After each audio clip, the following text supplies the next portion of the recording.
Under the collapsed wine cellars of a medieval fortress town in Georgia, something had been waiting for nearly 2 million years to detonate one of the oldest assumptions in human evolution, and nobody digging above it had any idea it was there. For decades, the accepted story said humans couldn't have left Africa until they had bigger brains and better tools. That assumption is wrong, and the proof came out of the ground wearing a face that shouldn't exist. For over 50 years, the region's own archaeological establishment dug this exact spot, looking only for medieval walls, cellars, and cathedral foundations, and never thought to look deeper, never had a reason to.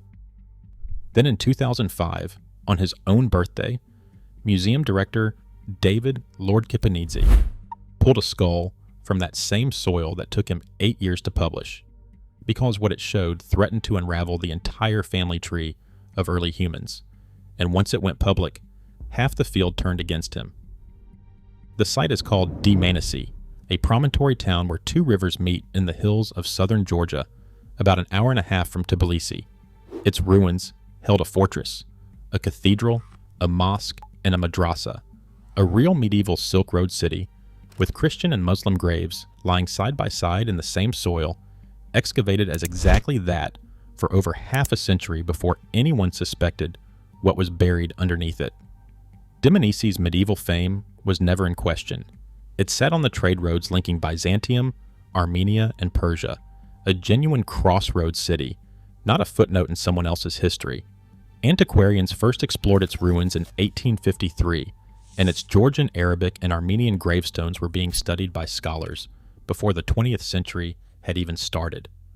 Today, the whole complex medieval town and ancient layers together is managed as a single open-air museum reserve under Georgia's National Museum, the same institution that would later put the world's oldest skull outside Africa on public display just a few hours' drive away. Seljuk Turks seized the town in the 1080s. Georgian kings won it back a generation later and expanded it into one of the kingdom's great commercial centers, with a working bathhouse, workshops, and a minaret rising over the trade district. Timur burned it to the ground in the 14th century, and Turkoman raiders finished the job 100 years after that.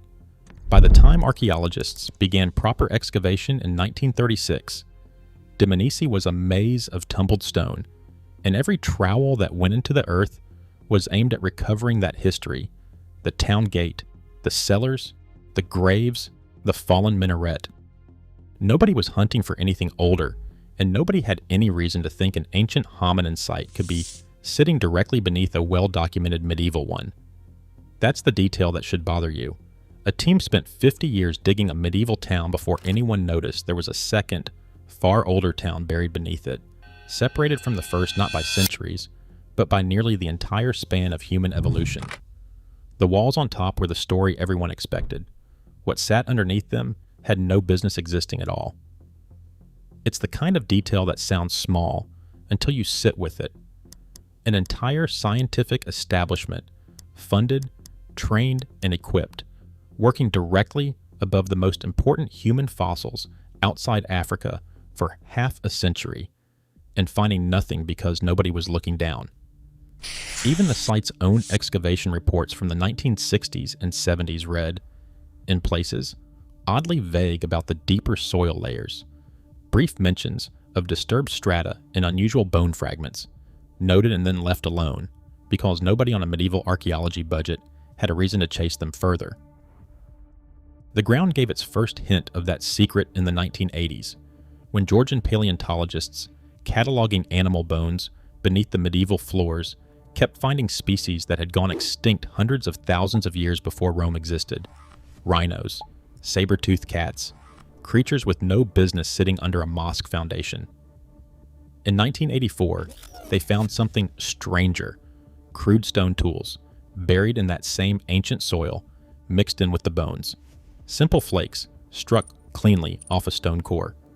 Simple cores, worn down from repeated use. The kind of primitive technology nobody expected 2,000 miles from where humanity supposedly began, in a landscape everyone assumed belonged entirely to later, more advanced arrivals.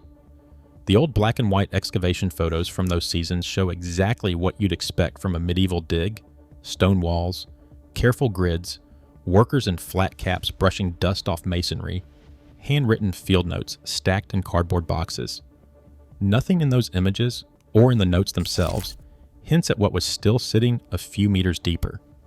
Still, the real secret waited 7 more years, sitting quietly under layers of dust and rubble while the medieval dig continued directly above it, season after season, oblivious to what it was standing on. On September 24th, 1991, on the last day of a joint excavation season, a graduate student named Antje Justus was freeing the skeleton of a saber-toothed cat from the dig's deepest block. Underneath it sat a human jawbone, complete, full set of teeth, resting exactly where nothing this old had ever been found outside Africa. Researchers published the discovery in the journal Nature in 1995. This wasn't just an old bone dug up by accident on a day the team had already mentally checked out of. It was the first crack in a timeline scientists had trusted for generations, the one insisting humans didn't leave Africa until they were already big-brained and armed with sophisticated tools. This jaw was small, this jaw was primitive, and this jaw was not going to be alone. The dig that followed was never a one-nation effort, and that mattered. Georgian and German researchers worked the site side by side, later joined by American and Swiss collaborators, each bringing different specialties, different funding, and different institutional pressure back home. Credit on a discovery this size is never simple. Every skull that came out of that ground afterward had to be cleaned under magnification, measured to fractions of a millimeter, argued over internally, and eventually signed off on by a team spread across several countries before a single word reached a journal. That is part of why some of the biggest publications took years, not months, to appear. Once the site opened, it refused to stop giving up fossils. In 1999, 2 partial skulls surfaced, one small and delicate, its brain barely over 600 cubic centimeters, belonging to a young adult, the other heavier, more robust, eventually measured at 730 cubic centimeters, the largest skull the site would ever produce. Already within the same patch of ancient ground, the population looked strangely inconsistent, one skull thick-boned and heavy-browed, the other almost delicate by comparison, as if the site couldn't decide what these people were supposed to look like, or whether it was even describing the same kind of creature twice. In 2000, excavators pulled a second, much larger mandible from the soil, heavy-boned and thick, so different from the first jaw that some researchers wondered if it belonged to an entirely different species altogether.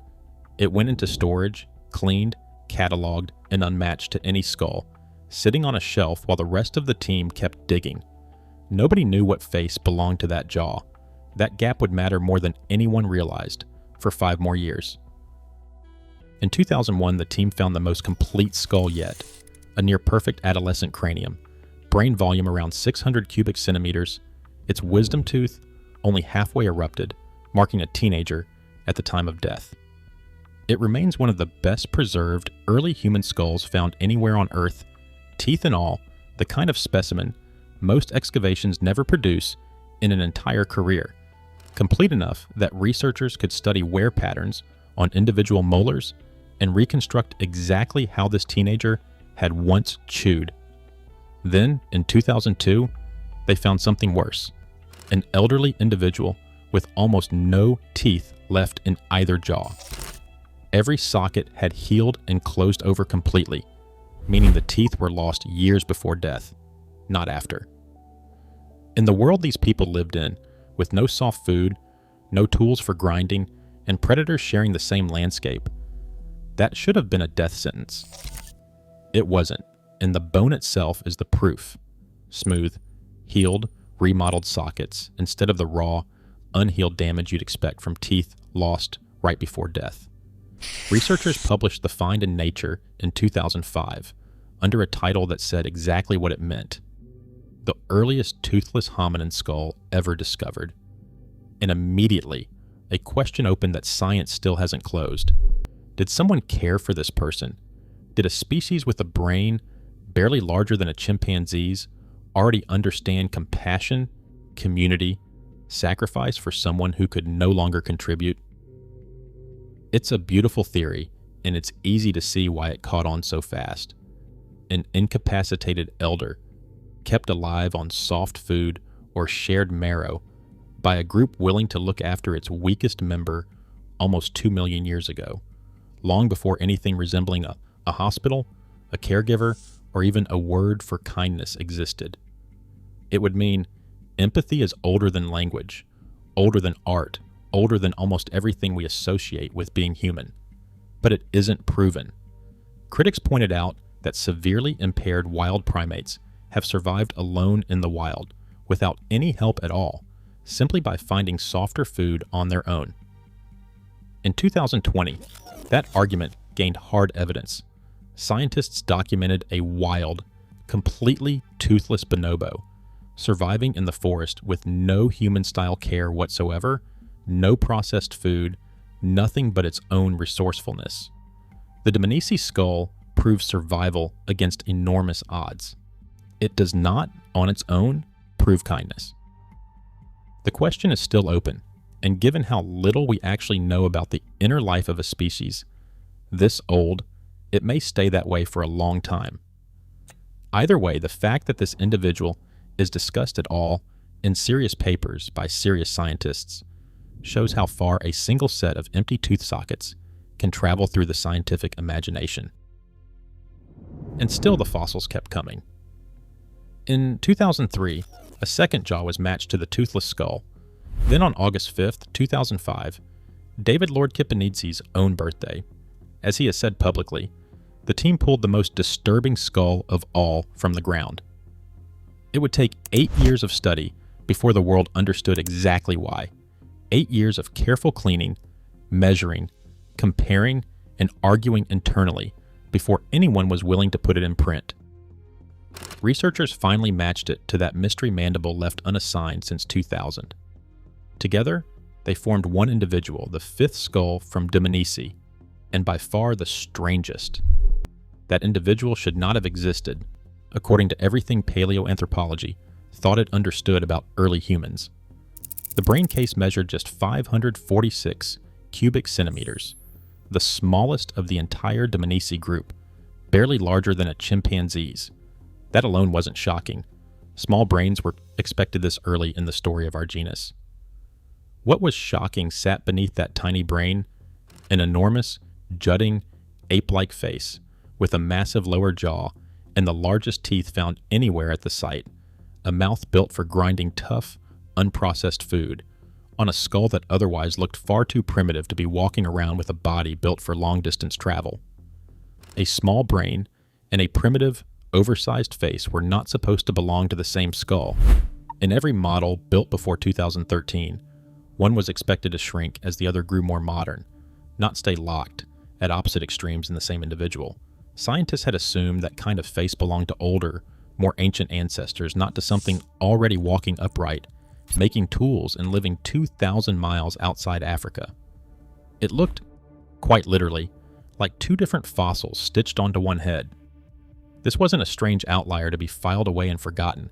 It was a single fossil arguing against the entire shape of the human family tree, and Lord Kipanidze knew, the moment he saw it, fully assembled on the lab table, that publishing it honestly was going to cost him standing in a field where reputations are built on careful, conservative claims.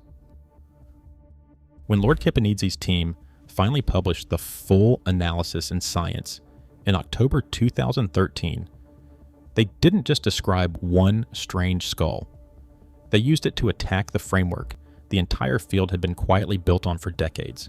For generations, paleoanthropologists had split early African humans into several separate species: habilis, rudolfensis, ergaster, and erectus, each one defined by small differences in brain size and face shape, built specimen by specimen out of scattered, incomplete African fossils that were rarely found close enough together in one place to compare directly against one another.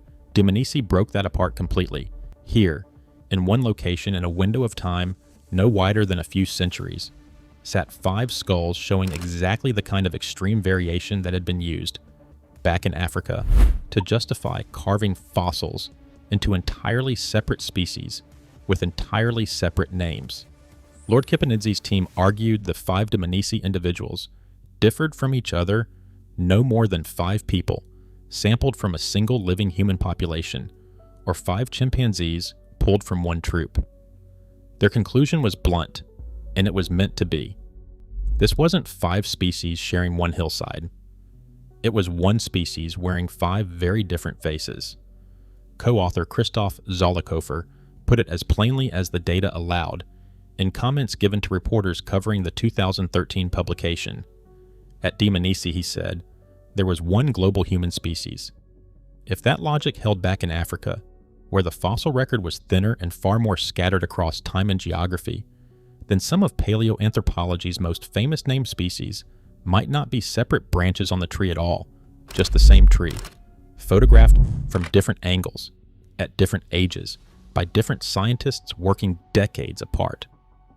The field's established classification system did not go quietly. Paleoanthropologist Ian Tattersall fired back hard, insisting the variation was too extreme to explain away as ordinary human diversity. I believe it is a mistake to force it into Homo erectus, he said of Skull 5. Other senior researchers warned that accepting the single species argument risked collapsing decades of careful taxonomic work in a single move, unraveling names and categories that generations of scientists had built entire careers on defending. There is real professional weight on both sides of this fight, and neither side is arguing in bad faith.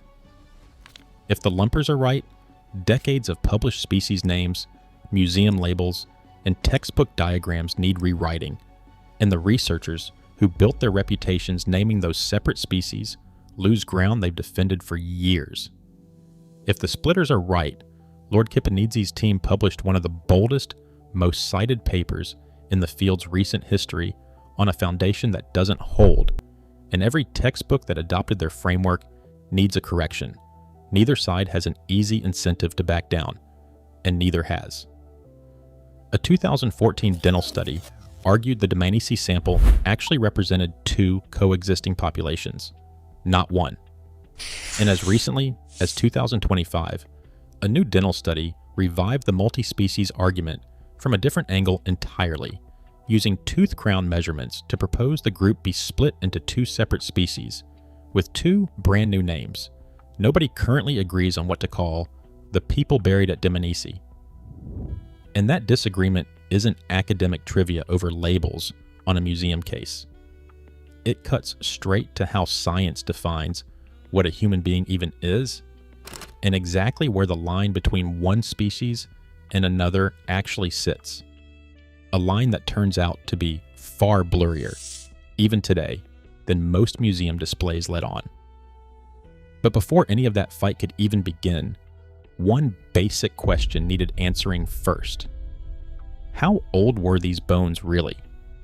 Because if the dating was wrong, everything built on top of it, the species theory, the migration theory, all of it, collapsed with it, and the whole discovery became a curiosity instead of a rewrite.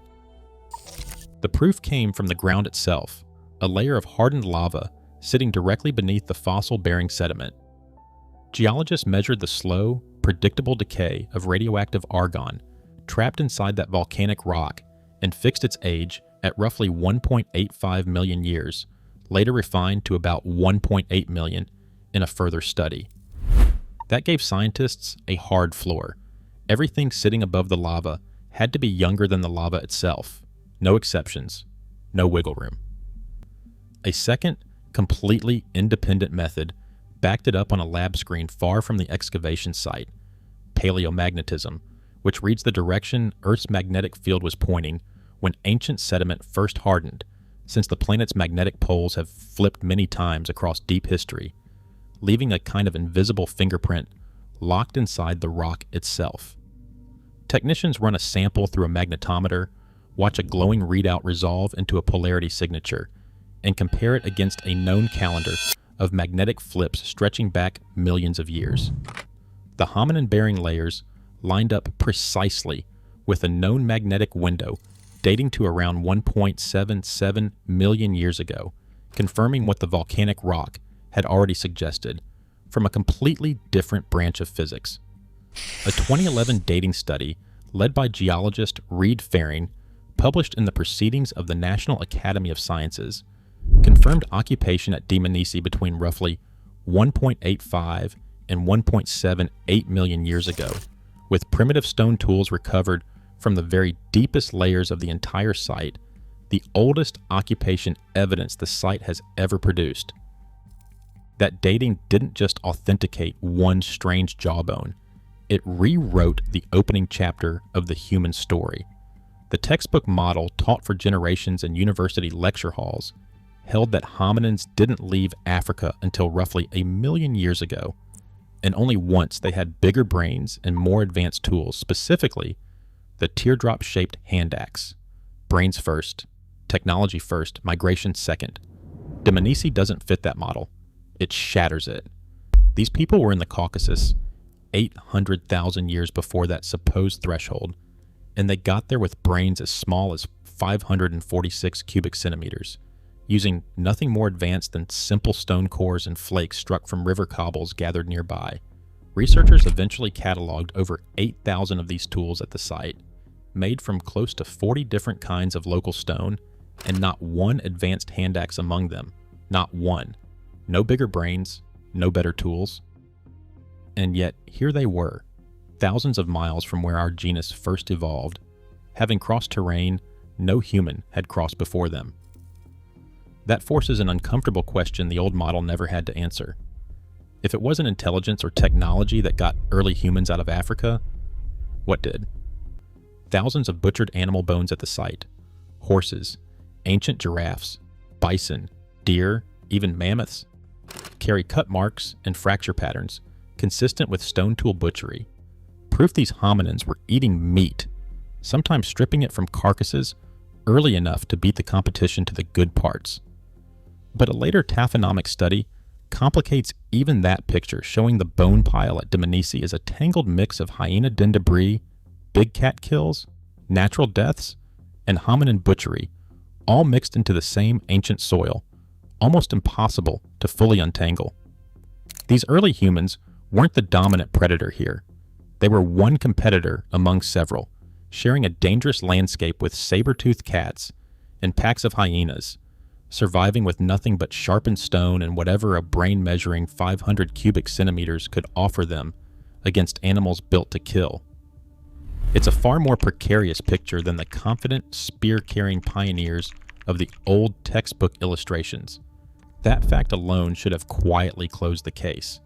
It didn't, because once researchers accepted that early humans left Africa this primitive, this early, a far stranger question opened up behind it, one that some researchers close to the Dmanisi material were willing to ask out loud, and most of the field was not remotely ready to accept.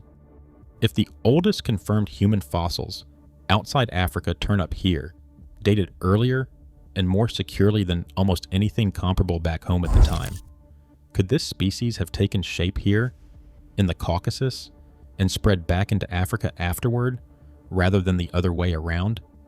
It's a genuinely radical idea, floated by researchers who had spent years with this material in their own hands, and it does not sit well with most of the field.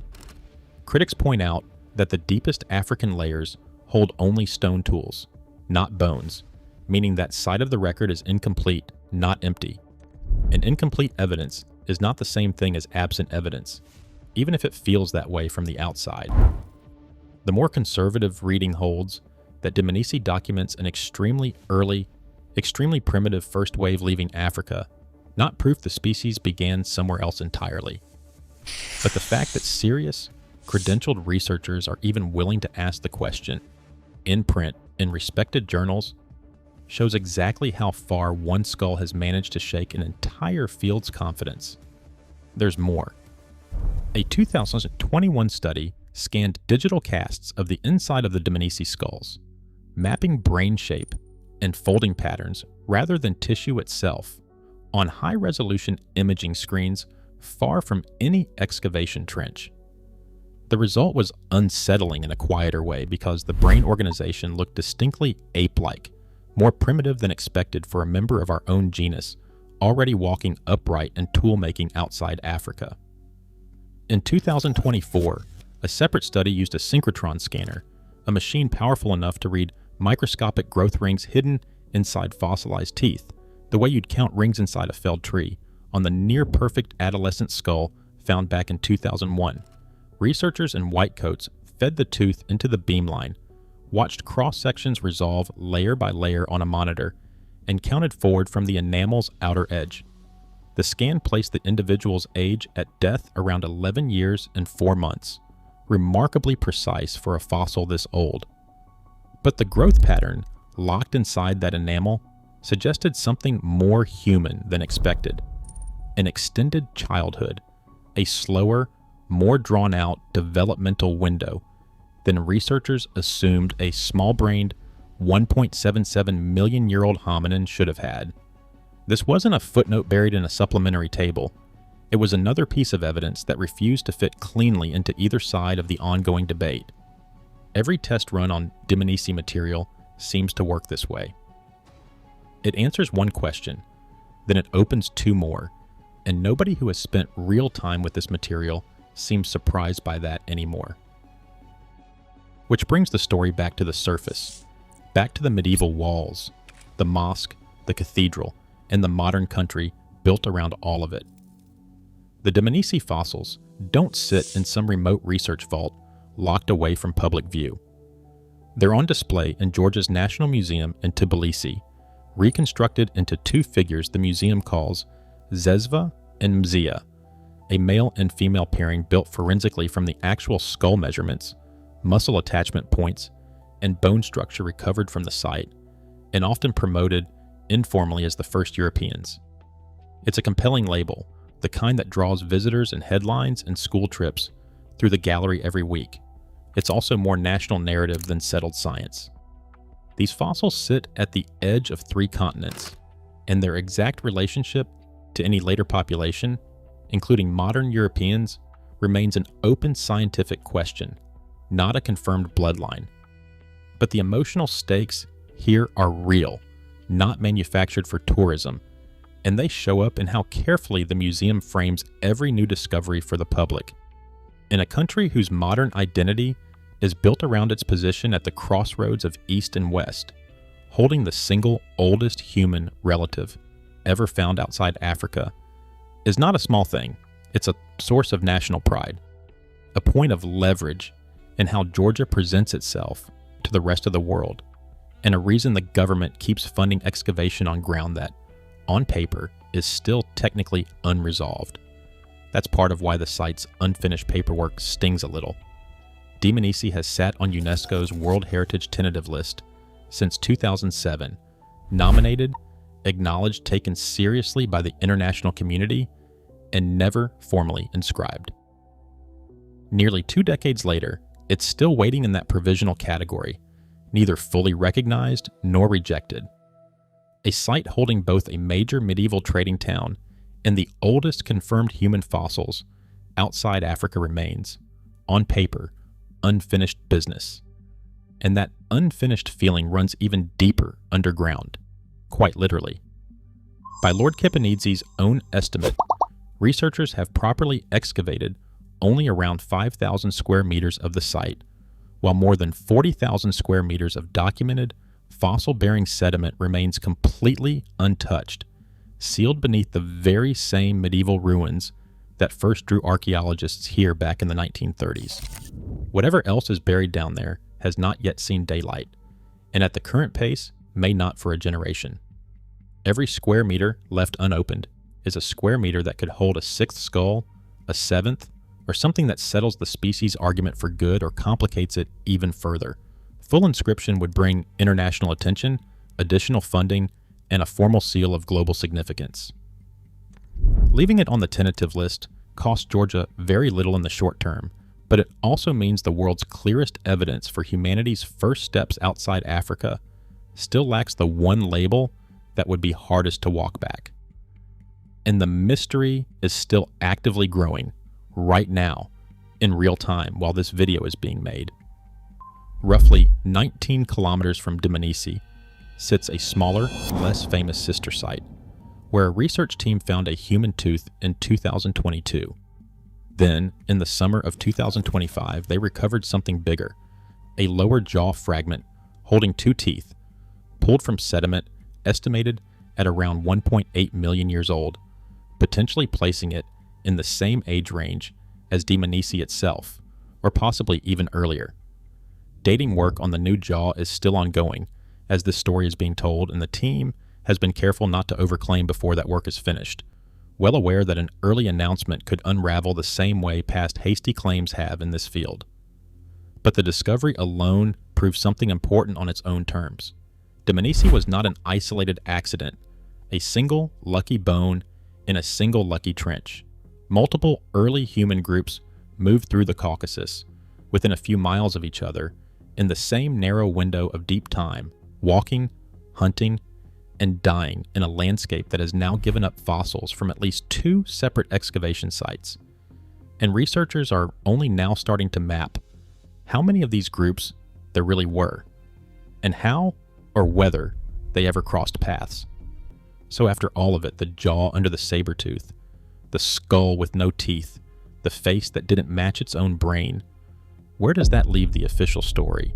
The one where humans left Africa a million years ago, brains already expanded, tools already advanced, everything neat and sequential and easy to teach in a single lecture. It's harder to defend than it used to be, not disproven outright, not erased from the record, but cracked in a way that keeps spreading every time a new scan, a new dating study, or a new jaw fragment comes out of Georgian soil. The species question is unresolved. The compassion question is unresolved. Even the direction of the migration itself is being asked seriously by credentialed researchers in peer-reviewed journals right now, this year, with no consensus in sight. What's left, in the end, after 5 skulls, 3 decades of argument, and a taxonomic fight with no referee, is a single, quiet image that hasn't really changed in over 30 years, even as everything around it has. Somewhere beneath the 9th century cellars and the crumbling minaret of a medieval town that once anchored the Silk Road, in ground that has already given up 5 skulls, a jaw with too few teeth, and a face that shouldn't belong to the brain sitting above it, 40,000 square meter of that same ancient soil sit untouched, still sealed, still waiting for someone to open them. In Tbilisi, behind reinforced museum glass, Skull 5 sits under quiet gallery lighting, its enormous primitive face locked forever beneath a brain the size of a large chimpanzee's, a combination science still cannot fully explain and still cannot agree how to name. Visitors walk past it every day, most of them never noticing that the label beneath the glass represents one of the most unresolved arguments in modern science, and that the ground it came from is still, quietly, giving up more of itself every summer. Every year, a new field season opens somewhere on that 40,000 square meter margin, and every year there's a real chance the next trowel strike changes the story again, pulls up a 6th skull, a jaw that finally settles the species question, or something nobody has thought to expect yet. The old story of how humans left Africa did not survive contact with this skull. This is a story still being written in real soil, by real researchers, one field season at a time. If you want more investigations into the discoveries, quietly rewriting the human story, subscribe. And tell me, do you think Homo erectus was born in Africa, or right here, buried under a medieval town in Georgia,